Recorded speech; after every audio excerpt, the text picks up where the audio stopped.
యేసు ప్రభువుకి, తండ్రి అయిన దేవుడికి,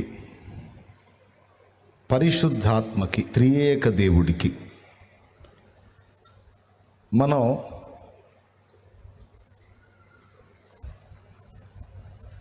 ఏది కలిగి ఉంటే ఆయన ఇష్టపడతాడు.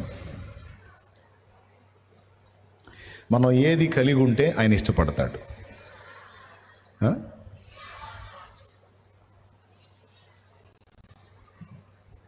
ఒకళ్ళు అన్నారు విశ్వాసము అని, ఒకళ్ళు అన్నారు విశ్వాసము అని, ఆ పక్కన ఇంకొక ఆయన అన్నాడు పరిశుద్ధత అని. ఎదురు మీరు అన్నారు, నేను సగం చెప్పకముందే ధ్యాన మనస్సు అన్నారు. మీరేమో ధ్యాన మనస్సు అన్నారు, వెనక ఇద్దరేమో ఒక ఆయన పరిశుద్ధత అన్నాడు, ఒక ఆయన విశ్వాసం అన్నాడు. ఇంకొక ఆయన అన్నాడు మనం ఐక్యత కలిగి ఉంటే దేవుడికి ఇష్టం అన్నాడు. అబ్బా, ఇంకొక సోదరు అంది మనం ప్రేమ కలిగి ఉంటే దేవుడికి ఇష్టం అంది. ఇప్పుడు లెక్కేసుకుందాం, మీకు పెన్ను ఉంటే రాసుకోండి, వాళ్ళు ఏం చెప్పారు ఎన్ని చెప్పారు, నేను వచ్చిన రిపోర్ట్ అంతా మీకు ఇస్తా.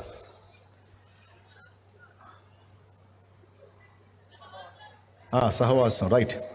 ఒకళ్ళు అన్నారు ప్రేమ అని, ఒకళ్ళు అన్నారు సహవాసం అని, ఒకళ్ళు అన్నారు ఐక్యత అని, ఒకళ్ళు అన్నారు పరిశుద్ధత అని, ఒకళ్ళు అన్నారు విశ్వాసం అని, ఒకళ్ళు అన్నారు దీన మనస్సు అని.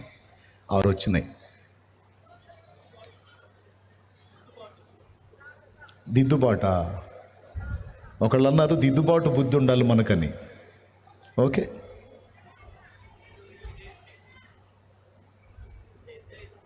ఒకళ్ళు అన్నారు విధేయత అని. 8. అసలు ఎన్ని చెబుతారో చెప్పండి, చెబుతా, ఏం కాదు చెప్పండి.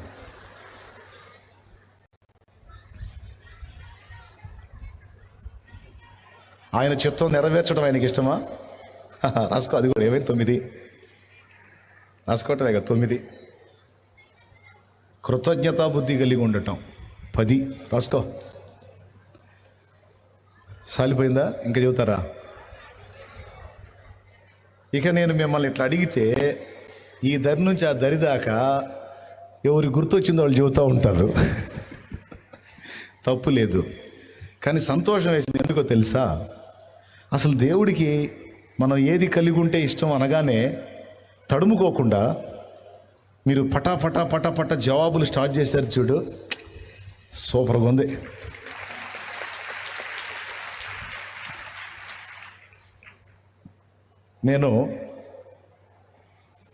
నేను కూడా ఒకటి చెబుతా. మీరు 10 మంది 10 చెప్పారు కదా, నేను ఒకటి చెబుతా. సెట్ అయిద్దో సెట్ కాదో మీరు చూడండి. ఒక్కటే చెబుతా, నేను 10 చెప్పను, ఒకటే చెబుతా. అదేంటో తెలుసా? మనం ఏది కలిగి ఉంటే ఆయన ఇష్టపడతాడో, మనం ఏది కలిగి ఉండాలని ఆయన హృదయము నిండా కోరుకుంటున్నాడో అదేమిటో తెలుసా? ఆయన స్వభావం. కట్టు.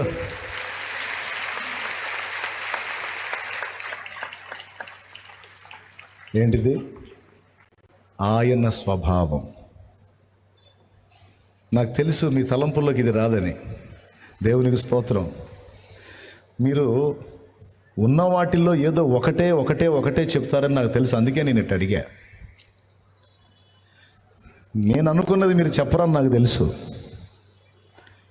ఏమిటది అంటే ఆయన స్వభావం. మనం ఆయన స్వభావాన్ని కలిగి ఉండాలని దేవుడు ఎంతో కోరుతున్నాడట. దేవుడు ఆదాము హవ్వల్ని చేసినప్పుడు తన పోలిక చొప్పున తన స్వరూపమందు నరుని నిర్మించెను అనుంది. ఒక్కసారి చూస్తారా? ఆదికాండం 1వ అధ్యాయము 26, 27 వచనాలు. బైబిల్ ఉంటే చూడండి.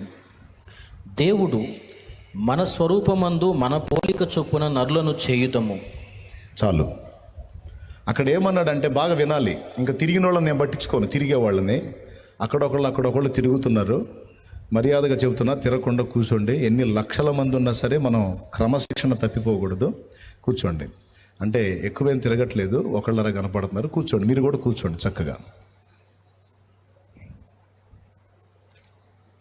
ఒక 10-15 నిమిషాలు, అంటే మీకు ఓపిక ఉన్నా నాకు ఓపిక లేదు, అందుకని సింపుల్గా కట్టా కొట్టా తెచ్చాను ముగిస్తా. చప్పట్లు కొట్టి దేవుని మయంపరచండి. అంటే మీరు కూడా సిద్ధంగా ఉన్నామని చెబుతున్నారు అన్నమాట. దేవుడు అనుకుంటున్నాడు, ఈ మానిటర్లు ఇంకొంచెం పెంచితే నేను ఎక్కువ కేకలేసే అవసరం ఉండదు. దేవుడు ఏమనుకుంటున్నాడంటే మానిటర్ వరకు పెంచాలి. మన స్వరూపమందు మన పోలిక చొప్పున నరులను చేయుదుము అనుకున్నాడు. అనుకుని అలానే చేశాడు. ఇక్కడ ఒకటి మిస్ అయింది, మీరు గమనించాలి. మన స్వరూపము మన పోలిక అన్నాడు, కానీ మన స్వభావము చొప్పున అల్లా. పోలిక వచ్చింది, స్వరూపం వచ్చింది. స్వరూపం అంటే దేవుడు కలిగి ఉన్న రూపం. దేవుడు భక్తులకు ఎప్పుడు కనిపించినా నరస్వరూపిగానే కనపడ్డాడు, కానీ జంతువుల్లాగునో పక్షుల్లాగునో చేపల్లాగునో పురుగుల్లాగునో కనపడలా. బైబిల్ మొత్తం చూడండి మీరు. దేవుడు మనుషులకు భక్తులకు ఎప్పుడు కనిపించినా నరస్వరూపిగానే కనపడ్డాడు. మనం ఎలా ఉన్నామో అలానే కనపడ్డాడు. దీన్ని బట్టి అర్థమవుతుంది ఏంటంటే దేవుడు తనలాగా మనల్ని చేశాడు. భూమి మీద దేవుని పోలిక కలిగి ఉన్న జీవి ఒక్కటే మానవుడు. ఇక మిగిలినవన్నీ వేరు. దేవుని స్వరూపములో నిర్మించబడింది మానవుడు. ఓకే, దేవుని రూపం. రెండవది పోలిక, అమరిక. దేవుడు త్రిత్వమై ఉన్నాడు, తండ్రి, కుమార, పరిశుద్ధాత్మ. మనల్ని కూడా త్రిత్వంగానే చేశాడు. మనం కూడా 3 భాగాలు. తెలుసా మీకు ఆ సంగతి? ప్రాణము, ఆత్మ, శరీరం. నా ప్రాణం అల్లాడిపోతుందయ్యా అన్నది ఒక ఆమె. నా ప్రాణం అల్లాడిపోతుందా? సరే కానీ అల్లాడిపోతుందని చెబుతున్న నువ్వెవరివి? ప్రాణానివి కాదా? నేను ఆత్మలే. నా ప్రాణం అల్లాడిపోతుంది అన్నప్పుడు ఆ మాట ఎవరని ఉండాలి? శరీరం అన్న అని ఉండాలి, ఆత్మన్న అని ఉండాలి. ఇక నా శరీరం సహించట్లేదయ్యా, ఇక నేను చేయలేను అని నువ్వు అంటే, నా శరీరం ఇక అలివి కావట్లేదు అంటే ఆ మాట ప్రాణమన్న అని ఉండాలి, ఆత్మన్న అని ఉండాలి. నీకేం తెలుసు నా ఆత్మ నాలో ఎంత నలిగిపోతుందో? ఈ డైలాగులు కామన్గా మనం వాడే డైలాగులు, అందుకని చెబుతున్నా. లోపల నా ఆత్మ అల్లాడిపోతుంది.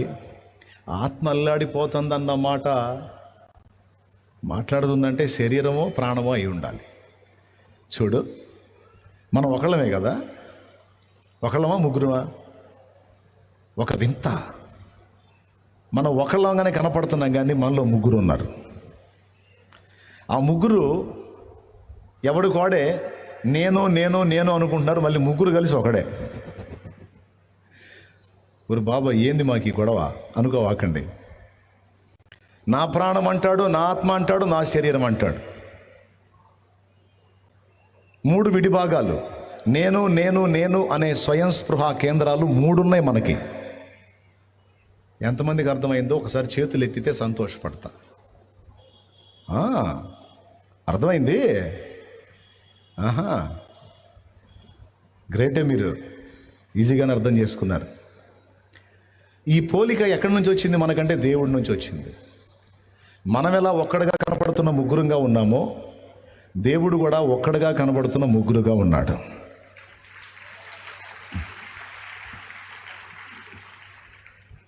మనం 3 భాగాలైనా కూడా ఒక్కడే మానవుడు అయినట్టు, దేవుడు 3 భాగాలుగా ఉన్న ఒక్కడే దేవుడు.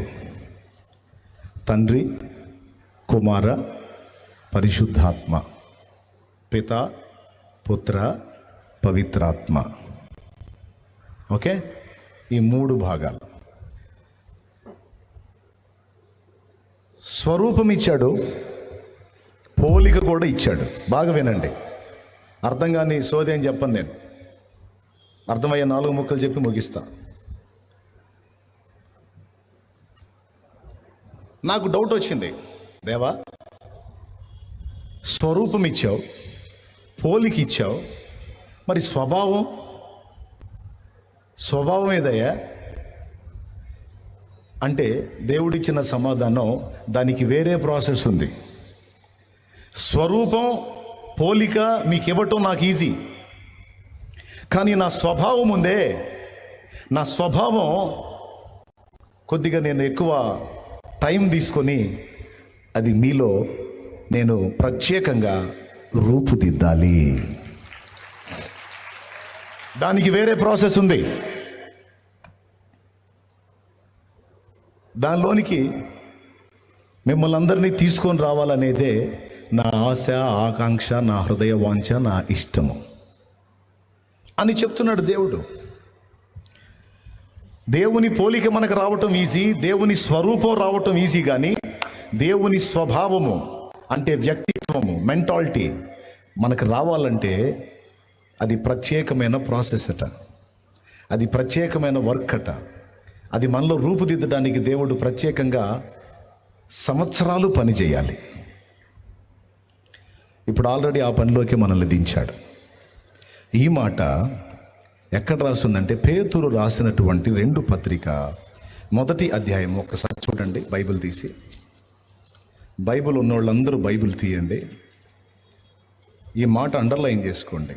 2 పేతురు పత్రిక 1వ అధ్యాయము 4వ వచనం 5వ లైన్ చదువు.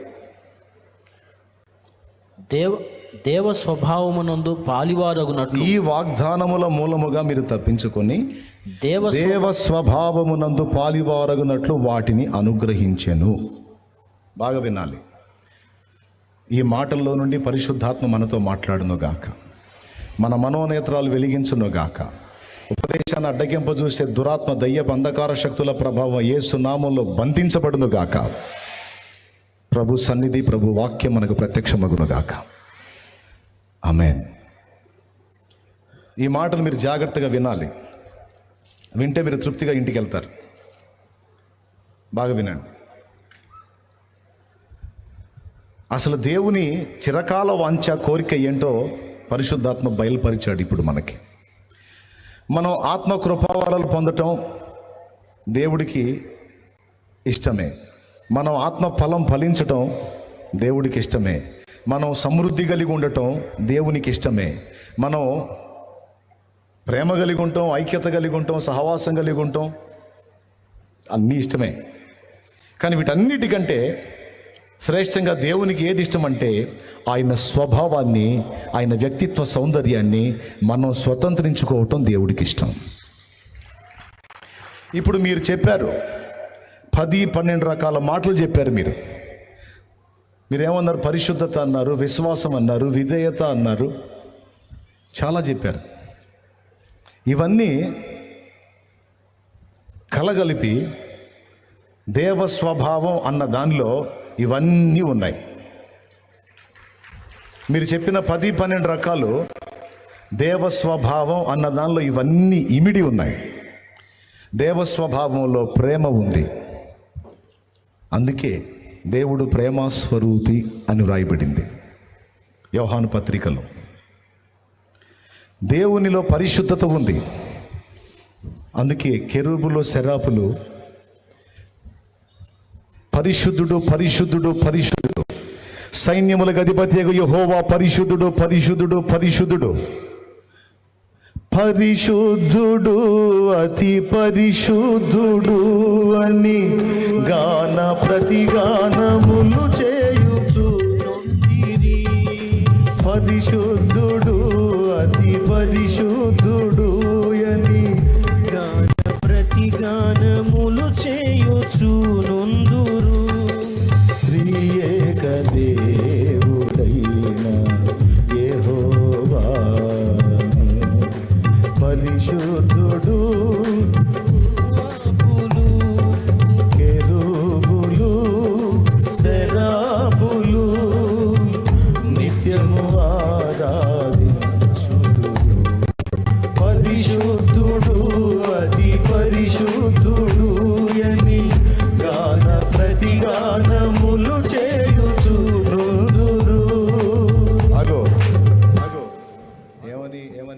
అరుస్తున్నారు? పరలోకంలో ఏ వినపడిద్ది? పరిశుద్ధి పరిశుద్ధి పరిశుద్ధి అని వినపడుపుర మదిగో పద పదరే ప్రియులారా. పరిశుద్ధి పరిశుద్ధి ఆగు అని వినబడిద్దంట అక్కడ. పరలోకంలో వినబడేది పరిశుద్ధి పరిశుద్ధి పరిశుద్ధి. పరలోకంలో దేవుణ్ణి గూర్చి పలికేది పరిశుద్ధుడు పరిశుద్ధుడు పరిశుద్ధుడు. ఆయన ఆల్రెడీ త్రియేక దేవుడై సహవాసం కలిగే ఉన్నాడు. మీరు చెప్పిన సహవాసం అందులోకి వచ్చింది. ఆయన శిలువ మరణం పొందినంతగా విధేయత చూపిన వాడు ఉంది కనుక మీరు చెప్పిన విధేయత యేసు స్వభావంలో ఉంది. మీరు చెప్పినటువంటి సకల శుభలక్షణాలన్నీ మనం ఏం కలిగి ఉంటే దేవుడు ఇష్టపడతాడని నేను అన్నదానికి మీరు చెప్పిన 10 రకాల శుభలక్షణాలన్నీ నా యేసయ్యలో ఉన్నాయి, నా దేవుళ్ళలో ఉన్నాయి. గట్టిగా ఇప్పుడు ఇవన్నీ మనకు రావాలంటే మనకి ఆయన స్వభావం కావాలి. మీకు ఇష్టమో లేదో నాకైతే తెలియదు, ఆయన స్వభావాన్ని మనం కలిగి ఉండటం. దేవుడికి మాత్రం అదే కోరిక ఉంది. నా పిల్లలందరికీ నా బుద్ధే రావాలని ఆ తండ్రి కోరుకుంటున్నాడు. కొంతమంది తల్లుల్ని చూసి కొంతమంది పక్కోళ్ళు అంటుంటారు, మీ అమ్మాయికి అచ్చం నీ పోలికే వచ్చిందే, ఆ ముక్కు ఆ కళ్ళు ఆ నవ్వు నవ్వితే అచ్చం నువ్వు నోటు ఊడిపడ్డట్టు ఉంటుంది, అచ్చం నీలాగానే ఉంటుంది అన్నారు అనుకో. ఈ అమ్మతో ఆ అమ్మాయి ఏమంటే తెలుసా? ఆ వచ్చి సచ్చిందిలే, నా రూపం నా అవతారం వచ్చి సచ్చింది సచ్చింది సచ్చింది. ఏంది అట్టన్నావు? రూపం వస్తే సరే, బుద్ధి రావద్దు. మా అమ్మ మా నాన్న సంబంధాలు చూసి చక్కగా ఇదిగో ఇతను నీ భర్త అని చెప్తే పిచ్చోడిని చూపించి నీ భర్త అంటే అలాగ తలోంచి చేసుకున్నా. ఆ దరిద్రత అట్లేదు, పోయింది పోయింది సచ్చింది పోయి సచ్చింది అంటే ఏం పోయింది?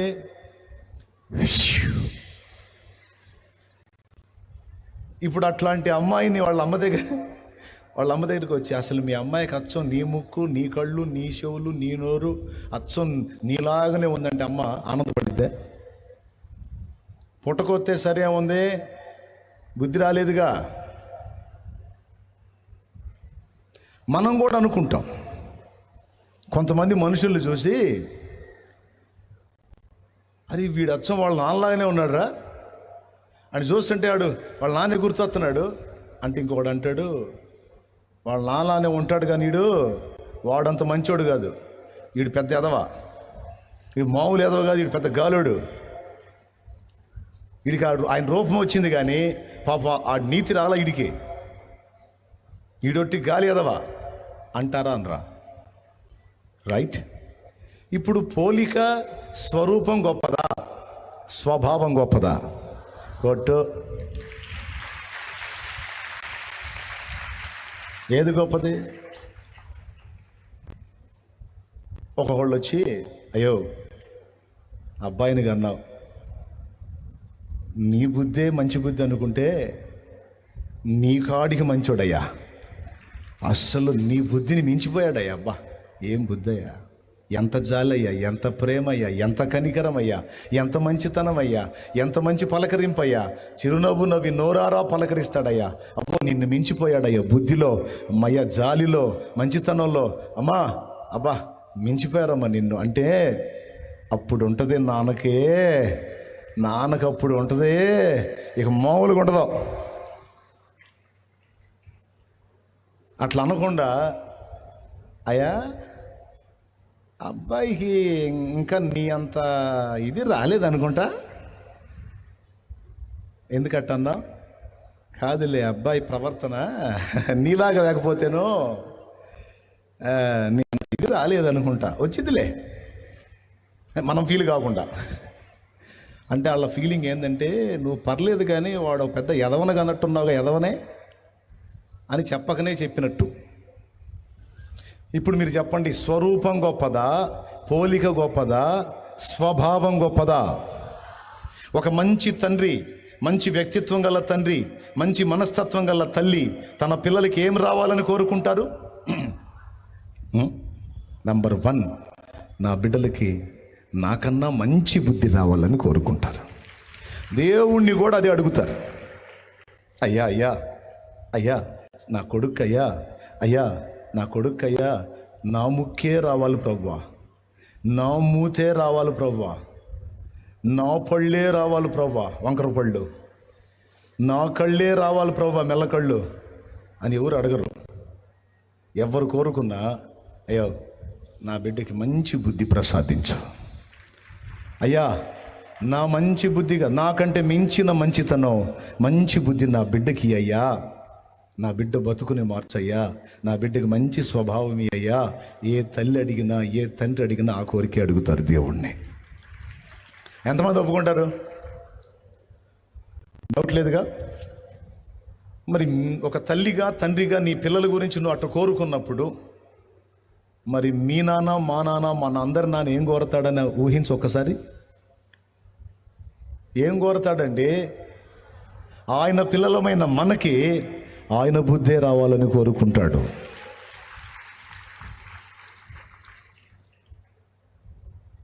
చాలా సంతోషం. ఇప్పుడు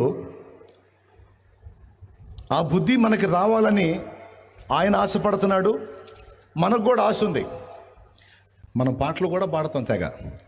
యేసులాగే ఉండాలని, యేసుతోనే నడవాలని, నిలవాలని, గెలవాలని, నిలవాలని, గెలవాలని, యేసునందే ఆనందించాలని, యేసునందే ఆనందించాలని.